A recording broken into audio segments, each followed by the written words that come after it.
Caros fiéis, o Evangelho deste domingo de hoje, domingo da 50ª, é tirado do Evangelho segundo São Lucas, capítulo 18º. Naquele tempo, tomou Jesus consigo os 12 e disse-lhes: Eis que subimos a Jerusalém, e cumprir-se-á tudo o que os profetas escreveram acerca do Filho do Homem. Porque aos gentios há de ser entregue, e será escarnecido, açoitado e cuspido, e havendo-o açoitado, matá-lo-ão, e ao terceiro dia ressuscitará. Eles nada entenderam, pois esse discurso era para eles obscuro, e não penetravam o que lhes diziam. E aconteceu que, chegando ele perto de Jericó, estava um cego sentado junto ao caminho a mendigar. E, ouvindo muita gente passar, perguntou o que era aquilo. Disseram-lhe que passava Jesus Nazareno. Ele clamou, dizendo: Jesus, filho de Davi, tende piedade de mim. E os que iam adiante o repreendiam para que se calasse. Ele, porém, cada vez mais clamava: Filho de Davi, tende piedade de mim. Jesus parou e mandou que o trouxessem à sua presença. E quando ele se aproximou, interrogou-o com estas palavras: Que queres que te faça? Ele respondeu: Senhor, que eu veja. E Jesus lhe disse: Vê, a tua fé te salvou. E logo o cego viu, e o foi seguindo, glorificando a Deus, e todo o povo, vendo isto, rendeu louvores a Deus. Podem sentar-se.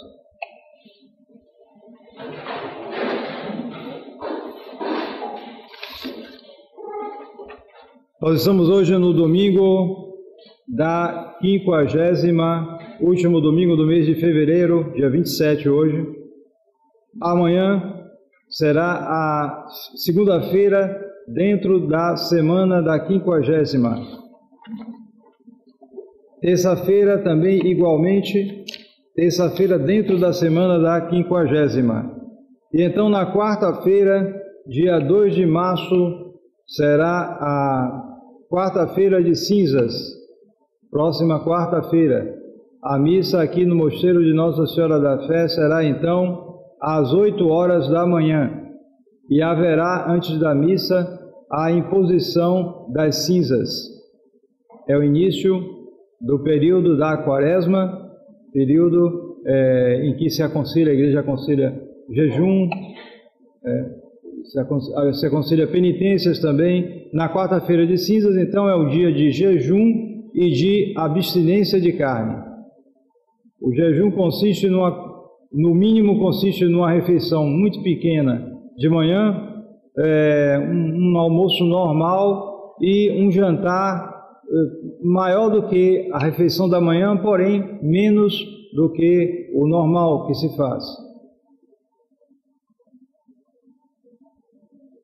Na quinta-feira, será então a quinta-feira depois das cinzas, quinta-feira da Quaresma. Sexta-feira, igualmente, sendo que se faz a comemoração da festa de São Casimiro Confessor. O sábado é ferial e o próximo domingo, então, será o primeiro domingo da Quaresma.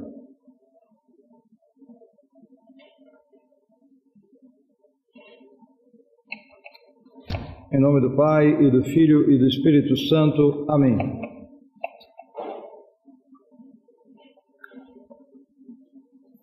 Domingo da 50ª, nos aproximamos bem do início do período da Quaresma, e a Santa Igreja Católica coloca aqui o anúncio da paixão, já que todos nós sabemos, o período da Quaresma é especialmente dedicado à meditação da paixão de Nosso Senhor, pela qual veio a nossa redenção, o perdão de nossos pecados. Nós sabemos que Nosso Senhor, sendo homem Deus, qualquer ato dele, sendo ato de Deus e de homem, é um ato redentor, é um ato que poderia perdoar todos os nossos pecados. Porém, Nosso Senhor quis que isso se fizesse dentro do plano de sua providência, através da paixão. Então nosso Senhor faz esse anúncio solene no Evangelho de hoje. Ele diz, ele tomou os 12, note bem que o anúncio não foi para todo mundo, mas foi para um grupo seleto de pessoas. Ele tomou este grupo, que eram os seus apóstolos, e diz que eis que subimos a Jerusalém e cumprir-se-á tudo que os profetas escreveram acerca do Filho do Homem. E resume as coisas. Fala que ele há de ser escarnecido, açoitado, cuspido e matá-lo-ão, porém diz também, notem bem, diz que ele ressuscitará ao terceiro dia, como que querendo preparar, ou querendo mesmo consolar os seus discípulos de que todas essas coisas se passarão, mas depois tudo terminará bem. Note que ele conta isso aos seus amigos, porque se trata de um mistério. Ou seja, o Filho de Deus sofrer tudo isso dos homens, passar pela humilhação, é algo difícil, de difícil compreensão, ou mesmo não se pode compreender em toda a sua profundidade. Porém, nosso Senhor quis chamar esses seus escolhidos para revelar-lhes este mistério, sabendo que eles deviam ser os chefes da igreja e deviam depois pregar este mistério a todo o mundo. Pois bem, qual foi a reação dos seus apóstolos? Essa reação tem a ver diretamente com o que sucede depois. Porque o que sucede depois é um milagre. Nosso Senhor opera o milagre da cura de um cego. Mas o que se nota na reação dos apóstolos? Exatamente uma cegueira.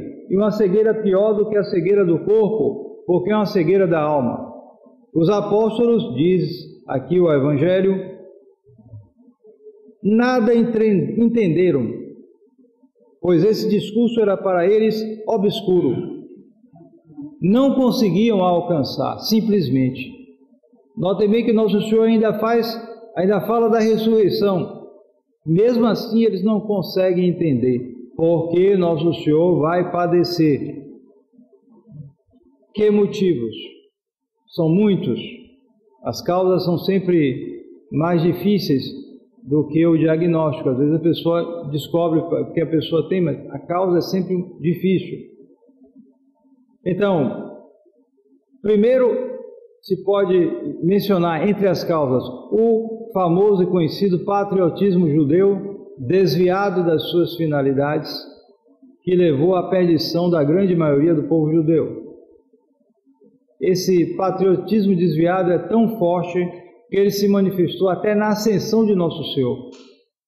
Entre os seus próprios discípulos, nosso Senhor, para subir ao céu, ainda vem dois para dizer: mas quando é que o Senhor vem para restaurar o reino de Israel? Era isso que eles pensavam. Impressionante. Até aquele momento ainda tinham essa ilusão carnal, terrena, e isso continuou. E se isso ainda permanecia nos seus próprios discípulos, quanto mais nos judeus que rejeitaram nosso Senhor. Foi continuando e continua até hoje. Também se pode citar o horror da humilhação e sofrimento, que é algo que é natural no ser humano. Natural, porém, nele e, portanto, neles permanecia, e isso influenciava para que eles tivessem dificuldade de aceitar a palavra de nosso Senhor. Mas, mais ainda, a própria incapacidade do ser humano de compreender o mistério. Porque se o horror e o sofrimento, se o sofrimento e a humilhação são coisas difíceis para o homem, elas parecem impossíveis para quem é homem e Deus. A tendência é essa. Porque se eles viam todo aquele poder sobrenatural de nosso Senhor Jesus Cristo, toda aquele submetimento de tudo à vontade dele. Nosso Senhor, quando queria, parava uma tempestade, ponto final. Não é uma coisa que mete medo, um sofrimento, você está numa barca, numa tempestade. No entanto, o Nosso Senhor levantava, pronto, mandava parar e parou. Então, o que eles pensavam? Que se houvesse alguma coisa, Nosso Senhor, com a palavra, poder fazer tudo. E, de fato, quando vieram os soldados da sinagoga prender Nosso Senhor, com a palavra dizendo, sou eu, derrubou todo mundo. Ele mostrou isso, mas depois ele se entregou, mostrando assim que havia um desígnio divino para ele. Nosso Senhor já nasceu, ele já tomou um corpo de vítima. Ele tomou literalmente um corpo de vítima. Era, portanto, a missão essencial do nosso Senhor Jesus Cristo. E isso era dificílimo, eles não compreendiam. Os apóstolos não conseguiam e por isso estavam cegos, não entendiam nada do que nosso Senhor lhes dizia. Então essa cegueira dos apóstolos, ela é posta pela Santa Igreja exatamente nesses dias que precedem imediatamente o começo da Quaresma, não sem razão, porque esses dias são dias de grande cegueira entre os homens, particularmente de grande cegueira. Veja bem que a Igreja prepara a Quaresma com uma pré-Quaresma. Ela prepara o período de penitência com um período de pré-penitência, que já é um período de penitência também, é claro, de menos penitência, mas ela está ali. E com austeridade, notem bem, as imagens não estão ainda cobertas, mas o padre já celebra com casula roxa. Ele já não canta o Glória in excelsis. Cantava algumas vezes quando havia uma festa. Agora não vai cantar mais, depois da Quaresma. Com a Quaresma, praticamente não vai cantar nada. Mas já cantava alguma coisa ainda, porém na missa de domingo parou de cantar. Que são esses sinais?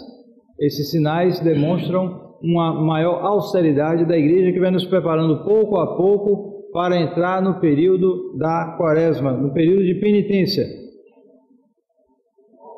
E o que se vê entre os seres humanos é esta cegueira espiritual.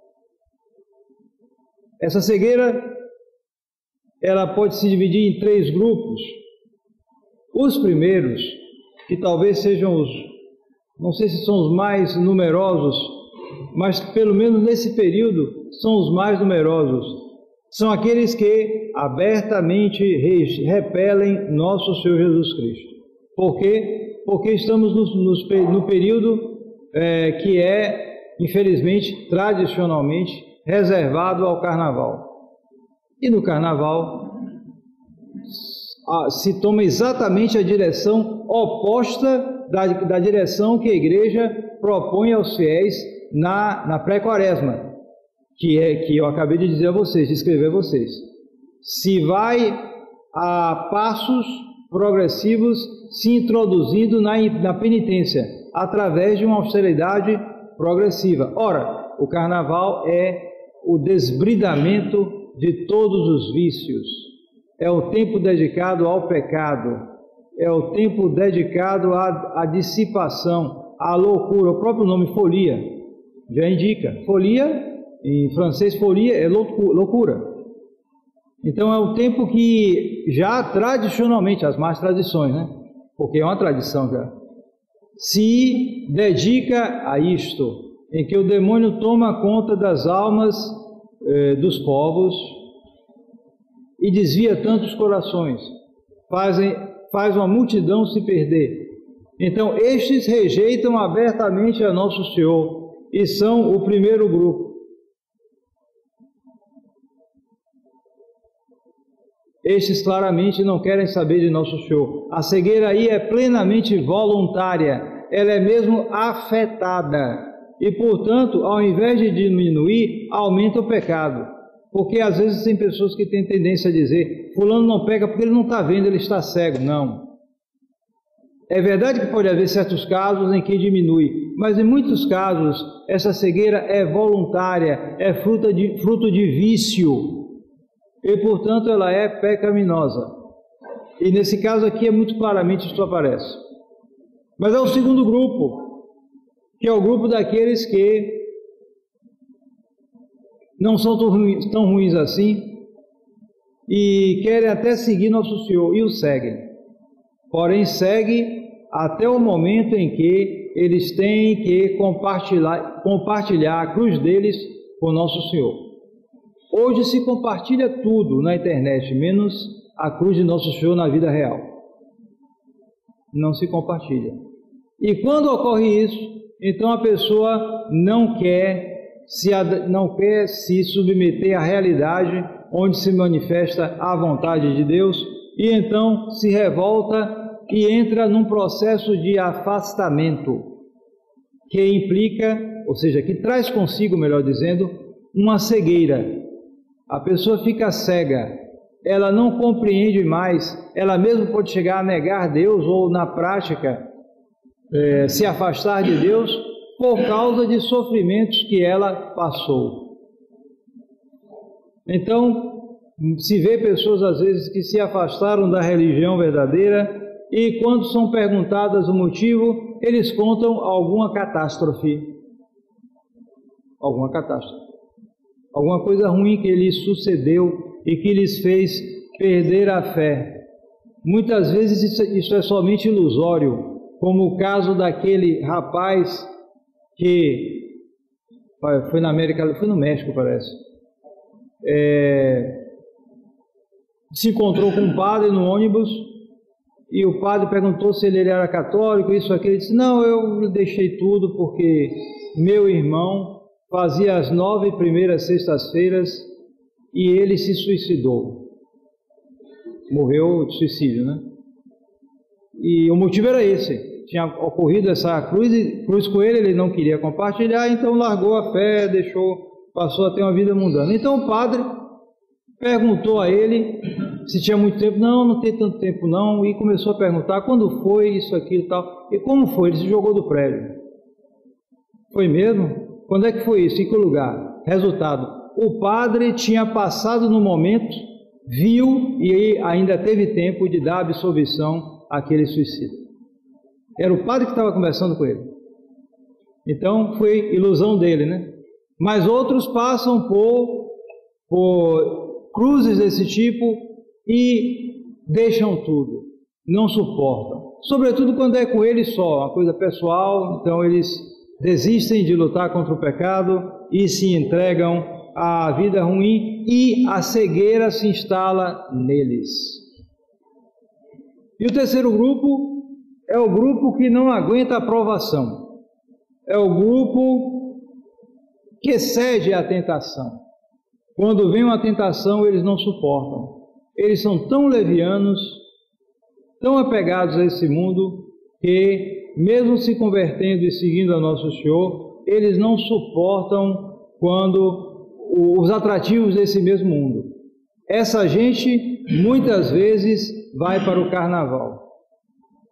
Eles podem até não promover diretamente o carnaval, mas eles vão atrás, eles não aguentam. A tentação é grande, os atrai e eles sucumbem. Essa gente é a multidão que cai no inferno através do celular, por exemplo. Porque também o celular é o substitutivo, né? O carnaval agora diminuiu com essa epidemia, mas os celulares estão por aí. E então as pessoas são tentadas continuamente e vão caindo nos pecados. E também estas trazem consigo esta cegueira, a cegueira de preferir o mundo a nosso Senhor. A cegueira daqueles que não são generosos, porque no fundo há em todos esses casos, sobretudo nos 2 últimos, são pessoas que querem seguir a nosso Senhor, mas não conseguem. Por quê? Porque falta generosidade. Generosidade, doação. Então nosso Senhor faz um milagre com o cego ali para mostrar a solução. Sempre os milagres de nosso Senhor têm um valor, claro, apologético, de prova da divindade de nosso Senhor, mas eles servem muito, eles têm para a nossa vida espiritual, porque eles têm um significado espiritual. Se nós avançarmos mais, nós vemos esse significado. Não é à toa que se vê a cegueira espiritual dos apóstolos e logo depois ele faz um milagre com quem? Com um cego. Um cego corporal, mas cuja cegueira nos remete a uma cegueira pior ainda, que era a cegueira dos apóstolos. E o que é que o cego faz? O cego, ele é cego só no olho, mas ele não é cego da alma, não. Ali é o contrário. Por quê? Porque ele tem fé em Nosso Senhor. Não só ele tem fé, mas ele não tem respeito humano.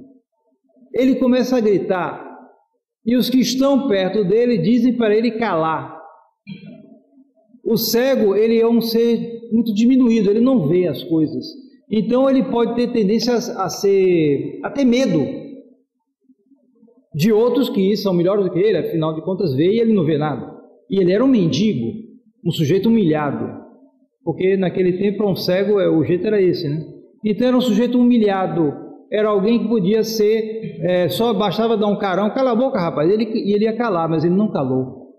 E o que levou isso?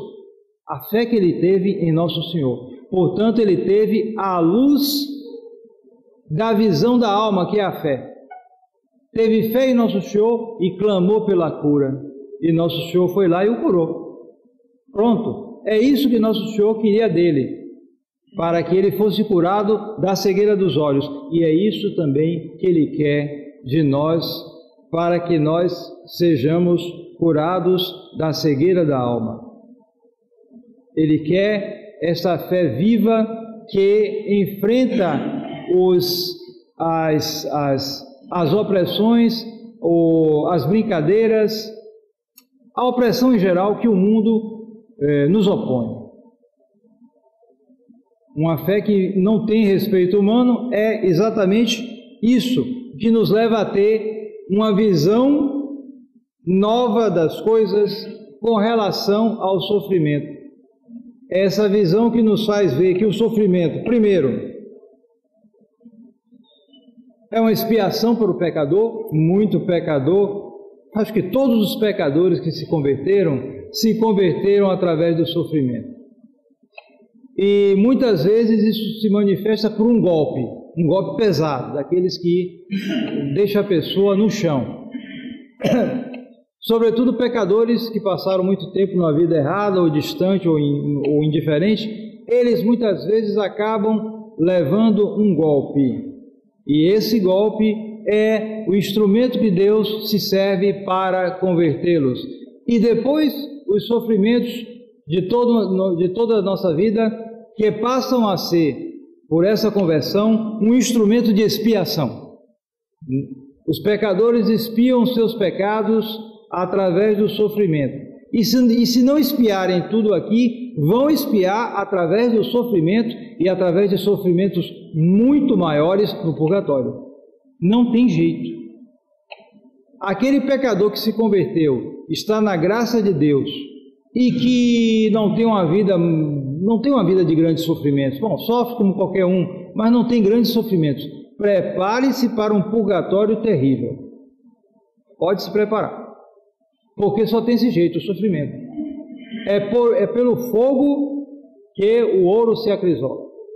Depois, o sofrimento é uma preservação para o justo. O justo que está nesse mundo pode cair. Ninguém está seguro nesse mundo. As conversões podem se mudar em apostasia, em quedas. Infelizmente, é um fato. É um fato que nós vemos. Então, aquele que se converte e depois que se converte, passa por uma vida, tudo muda em sofrimento para ele, eu sei, não é fácil, mas é um bom sinal. É um bom sinal. Sinal de quê? Que Nosso Senhor está o preservando de quedas. E por isso Ele está enviando sofrimento. Nosso Senhor quer preservá-lo de cair numa vida ruim de novo. E por isso Ele permite sofrimentos. E depois, para todos, pecadores ou justos, seja lá qual estado que for, é uma santificação, um instrumento de santificação. Todos podem se santificar pelo sofrimento. E por isso a igreja coloca nesse período da Quaresma um período em que nós nos dedicamos de uma maneira mais específica a penitências. Essas penitências, de fato, elas são muito pequenas. Vejam só o jejum. O jejum na Idade Média era 40 dias de jejum e ponto final. E era muito mais duro. Hoje, foi sempre havendo mitigações, diminuições, enfim. Isso já é uma coisa que vem de longe, né? E foi diminuindo até chegar a esse ponto em que nós temos o jejum na quarta-feira de cinzas, mas que consiste em uma pequena refeição, uma refeição normal e outra um pouco maior. Não é grande coisa. Não é grande coisa. Mas isso nos introduz a nós, fraquinhos, numa vida de penitência. Mas, sobretudo, tenhamos em mente que o principal sofrimento que nosso Senhor quer de nós é o que Ele nos envia, é o que Ele nos permite, é a aceitação desses sofrimentos. Porque essas cruzes voluntárias que nós mesmos fazemos e pegamos, elas em geral são mais leves, e são menos meritórias, porque entra a nossa vontade. Mas, quando vem sofrimentos, cruzes permitidas por nosso Senhor, não só ao valor do sofrimento, mas ao valor da vontade de Deus pura, consentida, sem entrar a nossa vontade que procura fazer acordos. Não, entra só a vontade de Deus. Se nós aceitamos, isso será muito mais meritório. Então, que a Quaresma seja para nós um período em que nós procuremos, de maneira muito prática, esta conformidade com a vontade de Deus. Cada um examinando sua vida como ela é e não como ele deseja que fosse, mas como ela é, e a partir daí comparando com os mandamentos de Deus. E através dessa comparação, tirando as conclusões. E a partir dessas conclusões, aplicando na vida prática. Não com intenções boazinhas que a pessoa pensa um pouquinho e depois esquece, mas com medidas muito práticas que vão influir no nosso dia a dia. É assim que nós poderemos fazer uma boa Quaresma e nos converter de verdade. Do contrário, será mais uma que vai passar e que nós perderemos e que nós daremos conta no dia do juízo. Em nome do Pai, e do Filho, e do Espírito Santo. Amém.